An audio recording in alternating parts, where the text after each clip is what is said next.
You're listening to a podcast by the Center for Action and Contemplation. To learn more, visit cac.org. The Lord be with you. A reading from the Holy Gospel is written to us by Matthew. Jesus came from Galilee to John at the Jordan River to be baptized by him. John tried to prevent him, saying, "I need to be baptized by you, and yet you are coming to me?" Jesus said in reply, "Allow it for now, for thus it is fitting." Then he allowed him. And after Jesus was baptized, he came up from the water, and behold, the heavens were opened for him. And he saw the Spirit of God descending like a dove and coming upon him. And a voice came from the heavens, saying, "This is my beloved Son, with whom I am well pleased." This is good news from the Lord.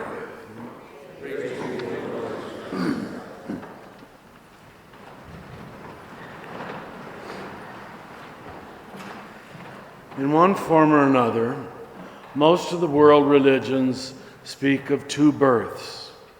The first birth is your physical birth, where you get your body. You come into this world and you know that you exist. But the message seems to be that you don't know what that existence means or what it's for unless you experience a second birth. Our general word for that is initiation. Now, in that sense, a lot of people are not initiated. They don't know what their life is for.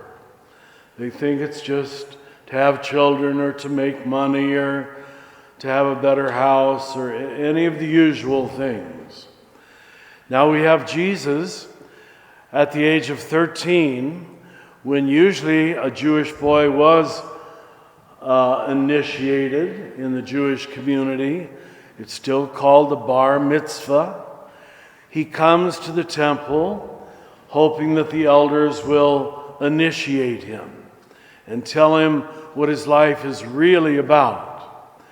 You remember the story.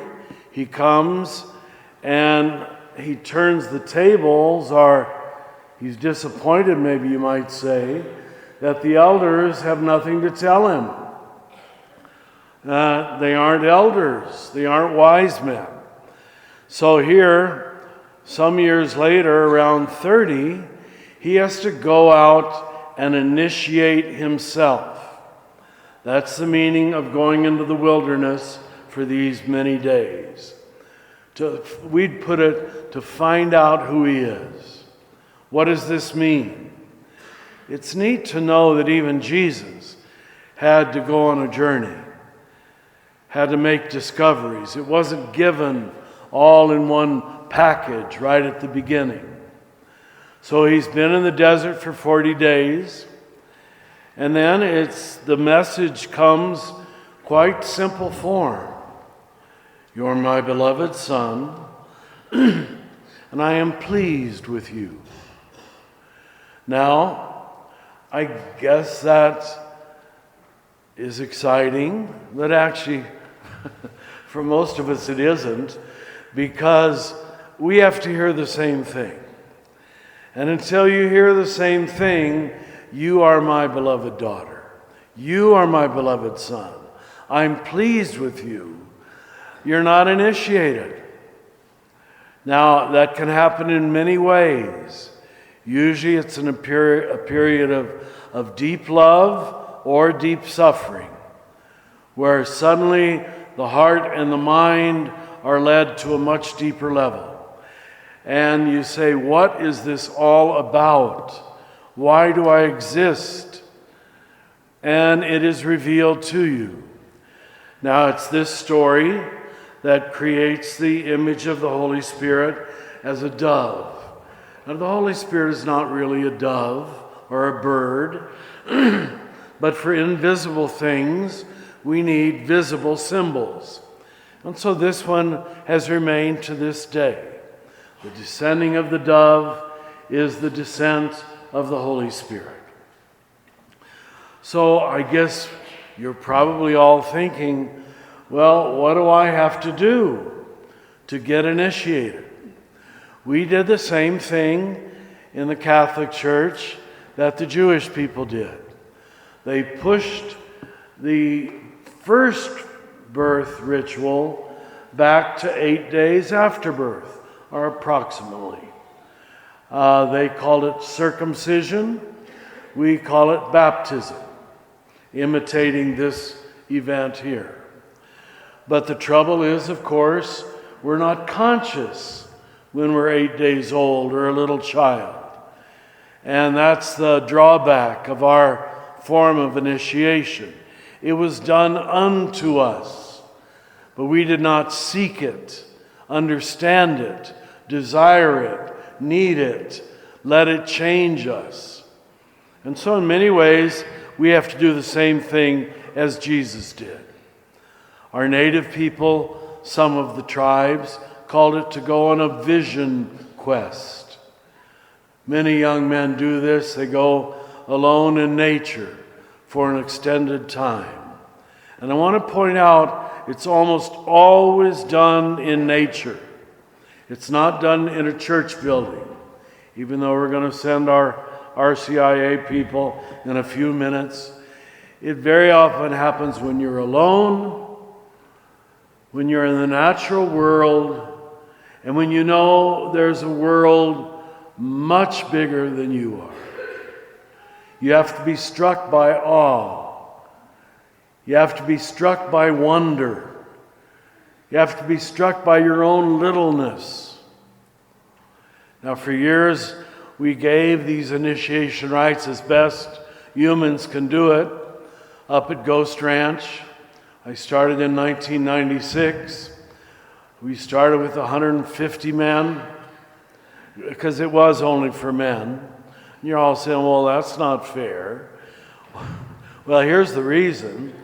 Women were presumed not to need it because the labor pains of childbirth, the seeming, I don't know if it is, humiliation of menstruation already made a woman ask deeper questions. What am I for?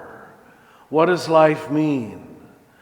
But the man was able to fly to his important job, or how he made money, or his car, all kind of external things. So cultures had to assure that the male went deep, because by nature the male does not go deep. I probably don't need to tell that to most women, right? He tends to live on the surface of life. And if he isn't forced to initiate himself or be initiated, he really thinks life is all about sports and his job and making money. And this makes him very lonely and even very angry at the end of life. And I've had more than one say, what does it all mean? What did it all mean?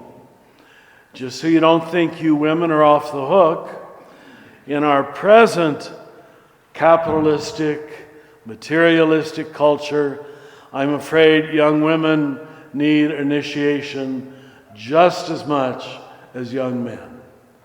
They can be just as superficial, just as unseeking. They can just seek sports, I guess, or something that's entirely on the outside of the self, not on the inside. So we all have our journey to make. But we have in the entire life of Jesus a modeling of this important step. That there's the first birth. We know you all went through that. Your second birth maybe has happened, maybe not. But if it hasn't, you need to seek it. It's not going to happen if you don't want it. You need to pray when the times of great love and great suffering come. Be open, be quiet, be alone. And usually the Spirit will descend.